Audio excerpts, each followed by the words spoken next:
मत जुर्अतो हिम्मत का है इजहार, सीधी बात रिवायात सहाफत का अलम बरदार, सीधी बात। नाज़रीन गिरामी अस्सलामु अलैकुम वरहमतुल्लाहि वबरकातुहू। सीधी बात के रूबरू प्रोग्राम में आप लोगों का इस्तकबाल है। नाज़रीन गिरामी, जैसा कि आप लोग जानते हैं कि भारत में मुख्तलिफ़ रियासतों में इमसाल असम्बली इंतखाबात होने वाले हैं। कर्नाटक भी उसी रियासतों में एक रियासत शामिल है। अलग अलग पार्टियां अपने अपने एतबार से कोशिशें कर रही हैं, उसकी तैयारियों में मसरूफ़ हैं।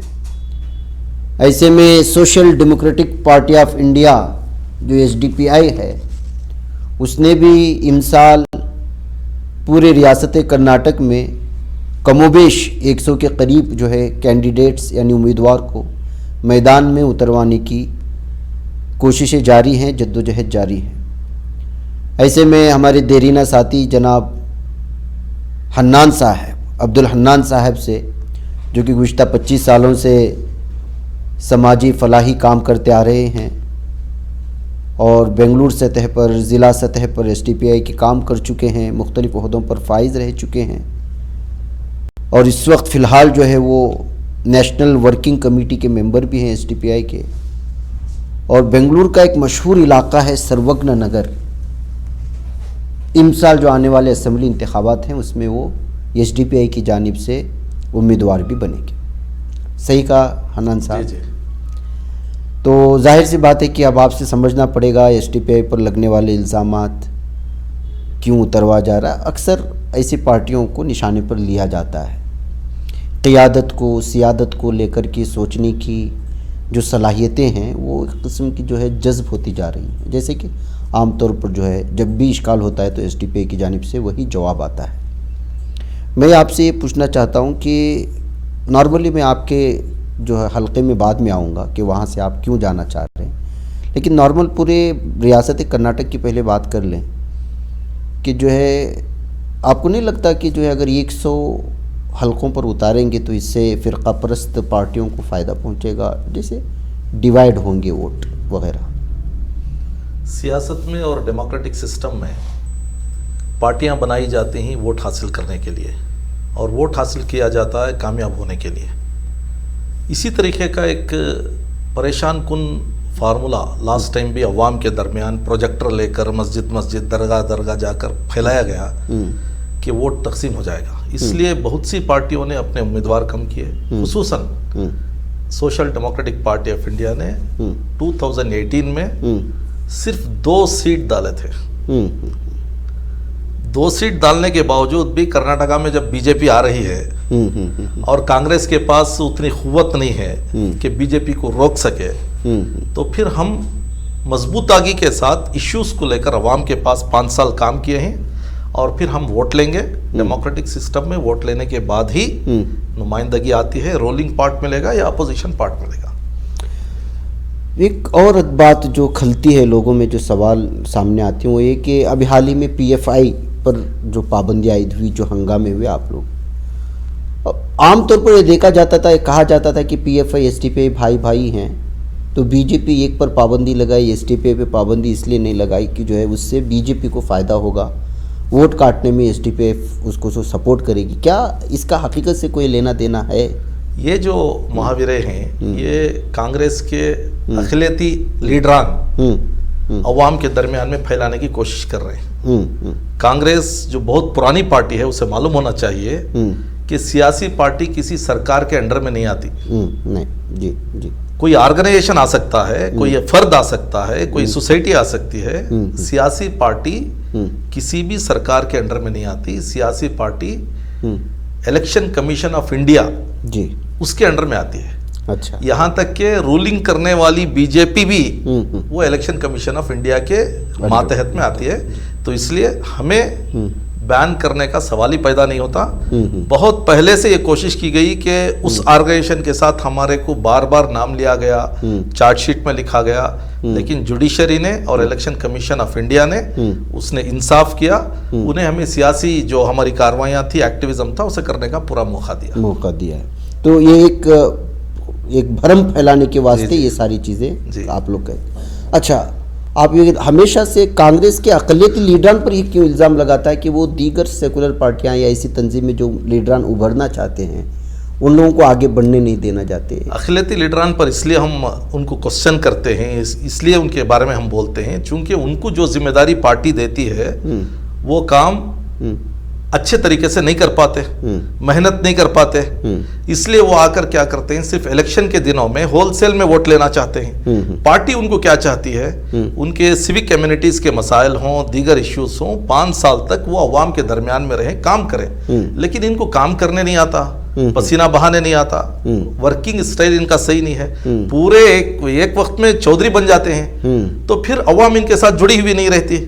तो आखिर वक्त में पार्टी चाहती है कि आपकी वोट लेके आओ, तो वे लेके आने के लिए इनके हाथ में कुछ नहीं है, पुड़ी डाल के, अफवाह फैला के, कंफ्यूज करके, डरा के या पैसा दे के लेके आ जाते हैं। अच्छा। लेकिन social democratic party of India जब से 12 साल से काम करना शुरू की है, अवाम के दिलों में है, उनके कोविड के मसाइल हों या तूफानी मसाइल हों या जलजले के मसाइल हों, जब भी उनको ज़रूरत पड़ी है वहाँ पर राइट में, लेफ्ट में एसडीपी नज़र आई है, इसलिए अवाम हमारे साथ है, ज़रूर हमें उसका फ़ायदा इस इलेक्शन में मिलेगा इंशाअल्लाह। अच्छा, बीजेपी पर आप क्वेश्चन नहीं करते, सिर्फ सेकुलर पार्टियों पर ही क्वेश्चन उठाते हैं बोल के भी आप लोगों पे इल्ज़ाम लगता है कि क्यों सिर्फ हमको इशारा करते हैं बोल के? ऐसा तो सवाल नहीं रहेगा ना, चूंकि बीजेपी जिस तरीके से हमारे पीछे पड़ी है वो तो ओपन है, आया है। जी। सबसे बड़ा जो दुश्मन है मुल्क का, मुसलमानों का, अक़लियतों का, दलितों का, खुसूसन एसडीपी का, वो बीजेपी है।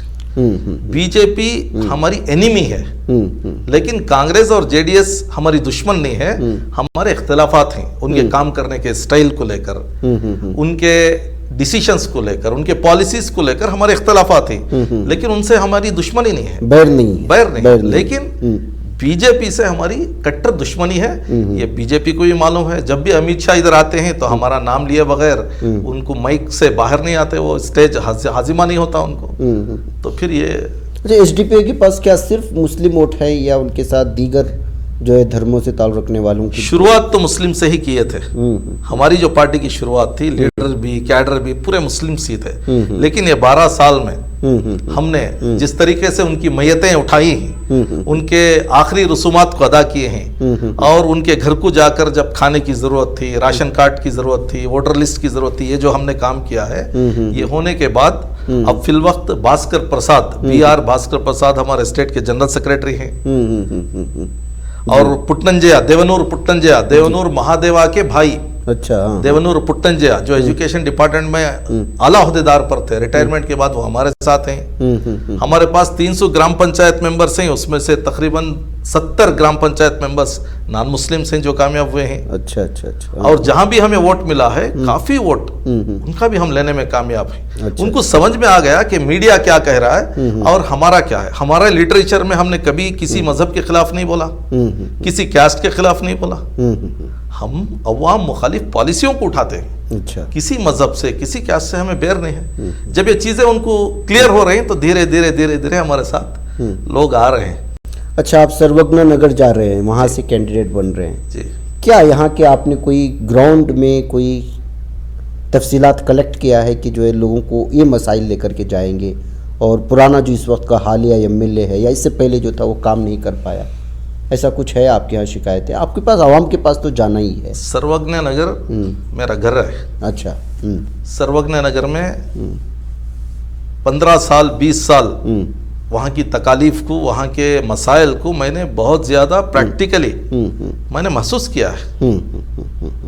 जॉर्ज साहब जो होम मिनिस्टर रहे, होम मिनिस्टर होने के बावजूद 10 दिन तक वहाँ पर कर्फ्यू रहा, और वहाँ पर DJ हल्ली, KJ हल्ली के मसाइल किस तरीके से जालिमाना रहे, ये तमाम चीज़ें हैं। जिस वक्त हालात आए उस वक्त में होम मिनिस्टर नहीं थे, मैं मानता हूँ, लेकिन एक मर्तबा होम मिनिस्ट्री को जाके आने के बाद तमाम नेटवर्किंग से इनका एक वाबिस्ता रहता है, उसका इन्फ्लुएंस इनको इस्तेमाल करना चाहिए था, वो नहीं हुआ। और फिर बेंगलुरु डेवलपमेंट अथॉरिटी BDA उसके मिनिस्टर रहे, उसका कोई फायदा सर्वज्ञ नगर को नहीं हुआ। ट्रांसपोर्ट सिस्टम देखिए, गार्बेज सिस्टम देखिए, और फिर वाटर सिस्टम देखिए, कोई स्कूल नहीं, बड़ा स्कूल नहीं है, आपको नहीं मिलेगा।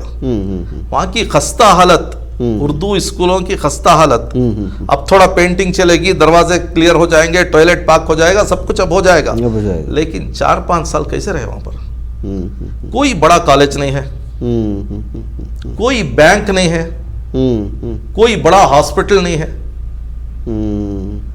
हमारे नुमाइंदे हमारे वोट से लेकर असेंबली में जाने के बाद हमारे मसाइल पर कितनी मरतबा बात किए?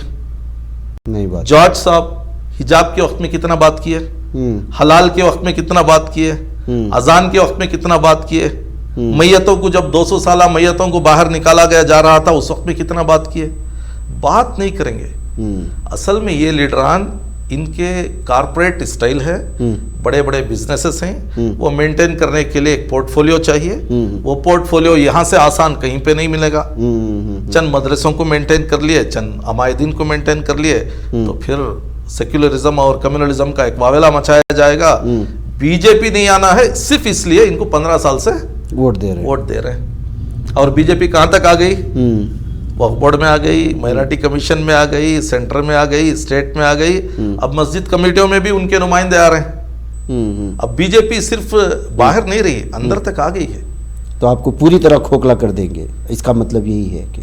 नहीं, इसका मतलब यह है कि सियासत जो की जाती है वो खिदमत से की जाती है, इश्यूज को लेकर की जाती है, अवाम के दिलों पर की जाती है। आप प्रोग्राम के स्टेज पे आके, फ्लेक्स के चेहरे पे आके आप सियासत नहीं कर सकते। तो मैं जॉर्ज साहब के बारे में पूछता हूं,